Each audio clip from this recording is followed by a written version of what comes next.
السلام علیکم ورحمۃ اللہ وبرکاتہ۔ امید ہے کہ آپ عافیت سے ہوں گے، اللہ آپ کو سلامت رکھے۔ ایک ویڈیو آپ نے سوشل میڈیا پر یا واٹس ایپ پر یا فیس بک پر ضرور دیکھی ہوگی۔ عرب کی ویڈیو ہے کہ عرب کے لوگ اپنا جبہ، اپنی دولتیں، اپنے گھر کے کاغذات سب کچھ لے کر ایک میدان میں آئے ہیں اور وہ سب وہاں پر رکھ رہے ہیں، اپنے کپڑے اتار کر وہاں رکھ رہے ہیں۔ آخر ماجرا کیا ہے؟ اس کی اصل حقیقت کیا ہے؟ تو آئیے میں آپ کو بتاؤں کہ اس کی حقیقت کیا ہے، یہ معاملہ کیا ہے۔ اب سے 1 سال پہلے عرب کے اندر ایک شہر ہے نجران، وہاں کا یہ واقعہ ہے۔ اصل بات یہ ہے کہ 1 سال پہلے 2 بھائی، کزن بھائی تھے،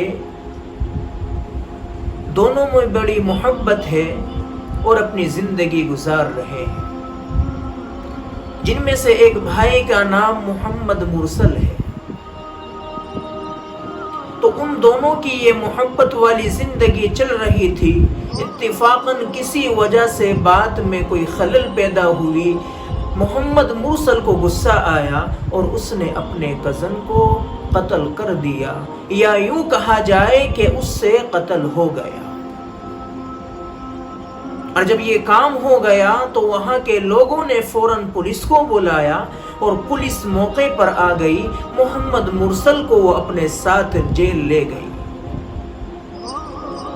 جب وہاں تمام معاملے کی چھان بین ہوئی تو 6 مہینے یا 1 سال کا عرصہ گزرا ہے۔ محمد مرسل کو قاتل قرار دے کر حکومت نے اس کو بھی قتل کرنے کا حکم دے دیا، یعنی سر قلم کرنے کا حکم دے دیا۔ اب یہ بات جب عرب کے اندر پھیلی تو سب پریشان ہو گئے، اور خاص کر کے محمد مرسل کے قفیلے والے، محمد مرسل کے ارد گرد والے وہ لوگ اکٹھا ہوئے اور اپنی دستاروں کو، اپنے جبوں کو، اور اتنا ہی نہیں کہ بلکہ اپنے کپڑوں کو بھی نکال کر ان کے سامنے رکھ دیے اور اپنی عزتوں کو ان کے سامنے رکھ دیا، اس لیے کہ ہمارے اس بچے نے یہ قتل کیا ہے، ہم اپنی عزتیں تمہارے سامنے رکھ رہے ہیں، لہٰذا اسے معاف کر دیا جائے۔ لیکن عزیزوں، یہاں کی حکومت کی طرح وہاں کی حکومت نہیں ہے کہ پیسے دے کر کسی مجرم کو بچایا جا سکے یا کسی بڑے آدمی کی سفارش لگا کر کسی کی جان بچائی جا سکے، بلکہ ان لوگوں سے جتنی حد تک کوشش ہوئی وہ زیورات اکٹھے کر کر کے لائے، زمینوں کے کاغذات لائے اور ان کے سامنے رکھ دیا کہ یہ سارا تمہارے ہیں، ہمارے مرسل کو معاف فرما دو۔ اور یہ ان لوگوں نے اس لیے کیا کہ حکومت نے 3 آپشن رکھے تھے۔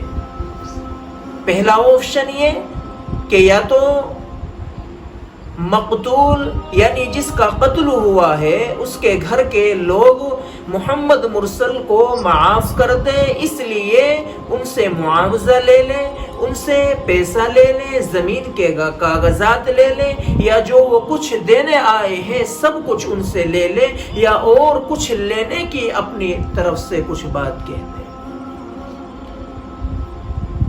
لیکن انہوں نے اس چیز کو انکار کر دیا۔ دوسرا آپشن تھا کہ اس کو معاف کر دیا جائے کہ اللہ چلو اس نے قتل کر دیا، ہم اب اسے معاف کرتے ہیں، لیکن انہوں نے معاف بھی نہیں کیا۔ اور تیسرا جو آپشن تھا وہ سر قلم کرنے کا تھا، انہوں نے اسی کو چنا اور ان کا سر قلم کر دیا گیا۔ اب تمام لوگ یوں کہہ رہے ہیں کہ ایسا نہیں ہونا چاہیے تھا، ایسا نہیں ہونا چاہیے تھا۔ بلکہ میں اس پر ایک آپ کو واقعہ سناتا ہوں۔ ایک واقعہ بنو مخزوم کی ایک عورت کا ہے۔ یہ عورت چوری کرتی ہوئی پکڑی جاتی ہے، لوگ اسے رنگے ہاتھ پکڑ لیتے ہیں اور پکڑ کر بٹھا لیتے ہیں، یہ بات نبی اکرم علیہ السلام تک پہنچتی ہے۔ آپ نے جب دیکھا کہ ہاں اس نے چوری کی ہے تو تمام لوگوں نے یہ فیصلہ کیا کہ اس کے ہاتھوں کو کاٹ دیا جائے، لیکن وہ بڑے گھرانے کی لڑکی تھی، بڑے گھرانے کی اور بڑے مالداروں کی لڑکی تھی، اس لیے لوگوں نے یوں کہا کہ اسے کچھ مہلت دے دی جائے، اس کی سزا کو تھوڑا کم کر دیا جائے۔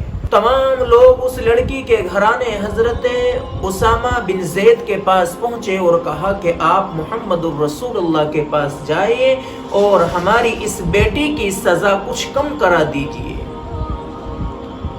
حضرت اسامہ بن زید اللہ کے نبی کے پاس جا رہے ہیں، ڈرتے ہوئے، گھبراتے ہوئے، دل میں دہشت ہے کہ اللہ کے نبی مجھے جھڑک نہ دے، مجھے کچھ کہنا دے، لیکن حضرت اسامہ اللہ کے نبی کے پاس جاتے ہیں اور یہ بات لے کر جاتے ہیں کہ اللہ کے نبی اس بیٹی کی سزا کچھ کم کر دی جائے، یہ بڑے گھرانے کی بیٹی ہے۔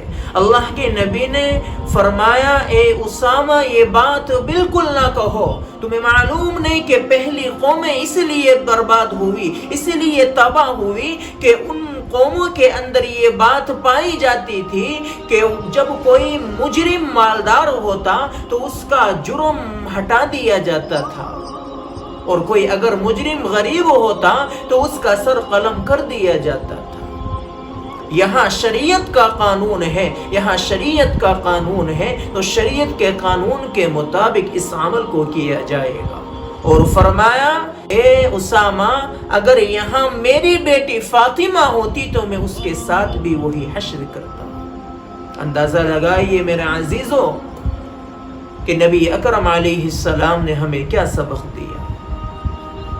تو آپ کو اس واقعے سے اور جو عرب کے اندر یہ معاملہ ہوا ہے اس سے سبق حاصل ہو گیا ہوگا، اس لیے میری سبھی کے لیے دعا ہے کہ اللہ تعالی ہم سب کو سلامت رکھے اور ہر برے کاموں سے بچنے کی جتنی کوششیں ہیں ہمیں کرنی چاہیے۔ اللہ تعالی ہر برے کاموں سے بچنے کی ہماری مدد فرمائے اور ہمیں شریعت مطہرہ کے مطابق زندگی گزارنے کی توفیق عطا فرمائے۔ السلام علیکم ورحمۃ اللہ وبرکاتہ۔